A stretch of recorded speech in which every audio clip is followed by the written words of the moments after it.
Hi, my friends. I do hope that you're doing well. It's Wednesday, and I'm hoping that my father-in-law gets to go home today. We'll find out later. Um, a lot of the fires around our area are about maybe 50-60% contained. They're still working. I still can hear helicopters and things going overhead, and so yeah, so that's what's going on there. The thing that I wanted to talk about today are two things. A friend of mine asked me a question about how can I, call myself a Christian. Well, I don't really call myself that necessarily. I just am a person who believes in God, and I start with that, and I believe in Jesus and the Holy Spirit and the Spirit within us that is from the source, which is God, which is love, really. Every time I hear anybody these days talk about their near-death experience, for example, or any anomaly that they've experienced, is that they normally, the first thing they say is they feel love, or they weren't afraid, or anything like that. So, and I'm talking about angels and God, and I'm not talking about aliens, okay?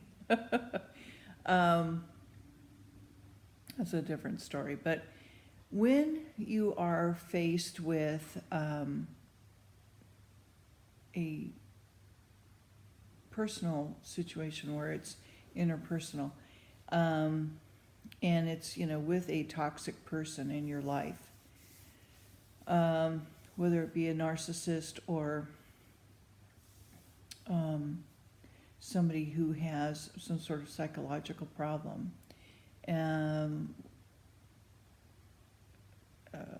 whether they're in the cluster B psychology or not. This is a time for people who are spiritually enlightened to go inward and to look at what is lacking in your life that you're not recognizing, that you're reaching outward for, okay? There was a gentleman that I was listening to the other day. I mentioned him, Dr. Joe Dispenza. And one of the things that we, as whether you're a Christian or you're some other belief, whatever you call God, okay, is that you go inward into yourself, because instinctively that you're a spirit in this meat suit that we call a body, okay? And this body has a memory. It has muscle memory, it has a brain, it has, the ability to continue to do what it's always done, okay?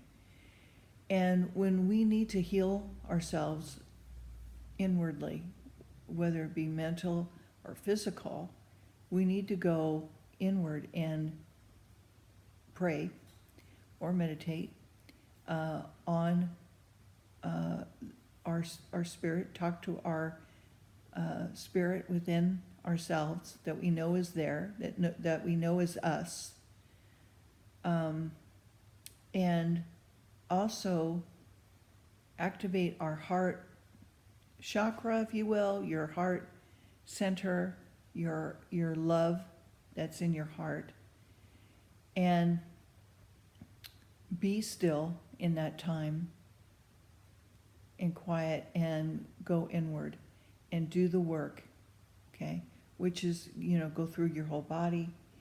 Now, your body is going to rebel.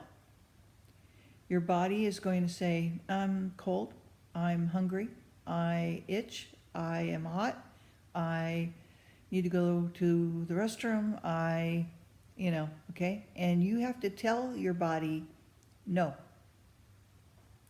I'm in control right now, I will take care of you, I will feed you, I will give you what you need, but right now I'm in charge and I need to do what I'm doing.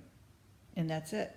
You have to change the old habits that you've had that keep looping back into your past rather than taking you to the future of what that future is going to look like for you. So if you imagine yourself as being whole and healthy and loved and being loved, and you're a different person, you have to change daily, pick up your cross daily, and change it. Change your routine, change what you do. Okay, does that make sense? And then, above all, when you're in this state, surrender to the Lord. Surrender to God, to Source, to love. And allow Him to do the healing that's, within you, that you know that you're a part of. Let Him work through you, all the way through to all those areas that are bothering you, okay? So,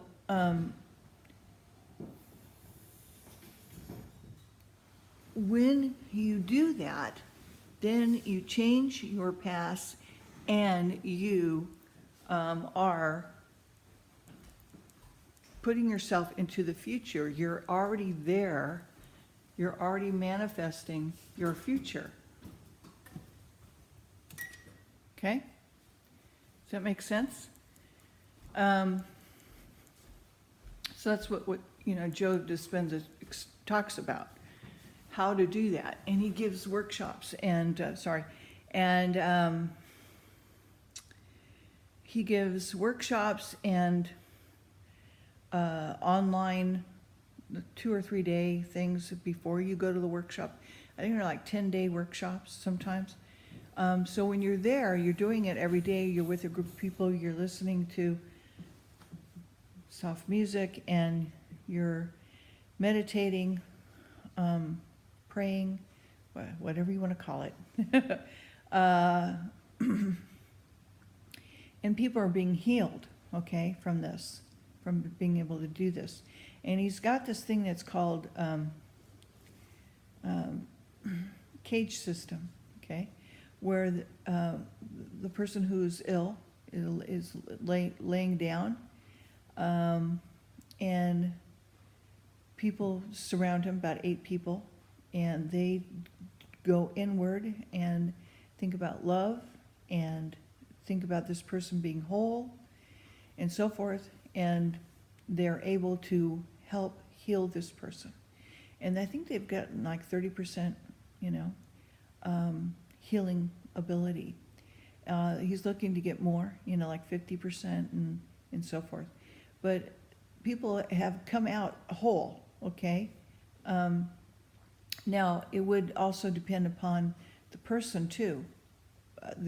They have to participate in their own healing. So that could be a part of the reason why certain things work and don't work too.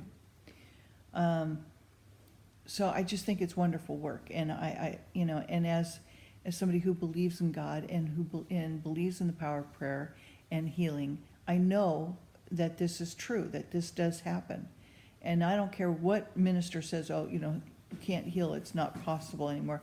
They're full of baloney, okay? Because I've witnessed it. And within myself and within Juliana, with other people around me. And I believe that we have the ability to help each other with thought and with love. You have these groups that are out there. You got companies that are doing, like mind control over people. I think it's called Voice to Skull or something ridiculous, which should be outlawed. Why we don't have oversight on these types of companies is beyond me, but they can mess you up terribly by putting thoughts in your head and so forth. So that that does happen. So if they can do that, okay, and you can be influenced by the moon, the stars, the planets, the person next to you, okay, you can be influenced by their energy, because we're all energy, and our spirits are part of that energy. We were influenced by others. You can't help but be, okay? So when you see electrical storms and, electricity in the air, you know that even though you can't see it all the time, you know it's there. It's always there. You can't see energy from plants or trees, but it's there, okay? Even though you can't physically see it. Some people can. So I wanted to bring this up because I also am grateful for my experience that I went through. It's not easy, and trust me, I wouldn't wish it on anybody. To have to deal with somebody who's toxic or mentally ill that, refuses to get help, who doesn't think they need it, who is toxic to others, who is hurtful, who's abusive, who like doing that to people, okay? Actually like to hurt people. There are people out, I don't know if you saw in the news, I try not to watch that stuff, but I just happened to glance up and some poor girl in Washington was on a bridge. What she was doing on the other side of the rail, beyond me. They were, having fun and being, rambunctious and doing some things. Some kid pushed her, and now she's paralyzed. Okay, she dropped into water, but apparently it broke her neck or something. Anyway, she's paralyzed. People want to hurt you, and they like to see you hurt because they're so small inside. They're so jealous. They're so envious of you. Why you were targeted in the first place is because they wanted what you had. Okay, and not knowing that you've got your own problems, but nobody's perfect, okay? And they wanted what you are, and they wanted to look like you. It's all a part of that narcissistic playbook that they play from. Not all of them do exactly the same thing in exact order, but trust me, they all do what's listed in there that, quantifies if you're a narcissist or not. Like the love bombing and the discard and the backhanded compliments and moving the goalpost and being abusive and then pulling you closer, pushing you away, or ghosting you, or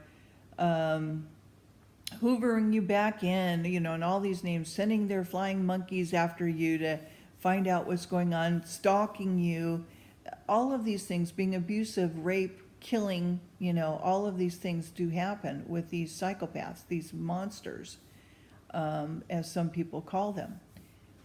I, on the other hand, choose to look at it as a blessing, being grateful for the experience, so that it showed me that I needed to look in at myself a little bit more and to clean up some areas that were weak, and strengthen, those areas better in myself as a person.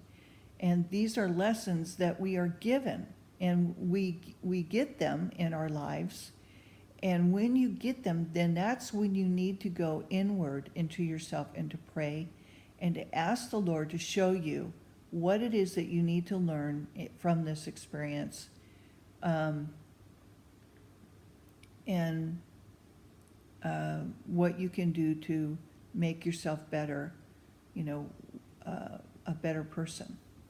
So that's my message for today. I hope it's helpful to you. Take a look at Dr. Joe Dispenza, see what you think. And I hope that you have a great hump day,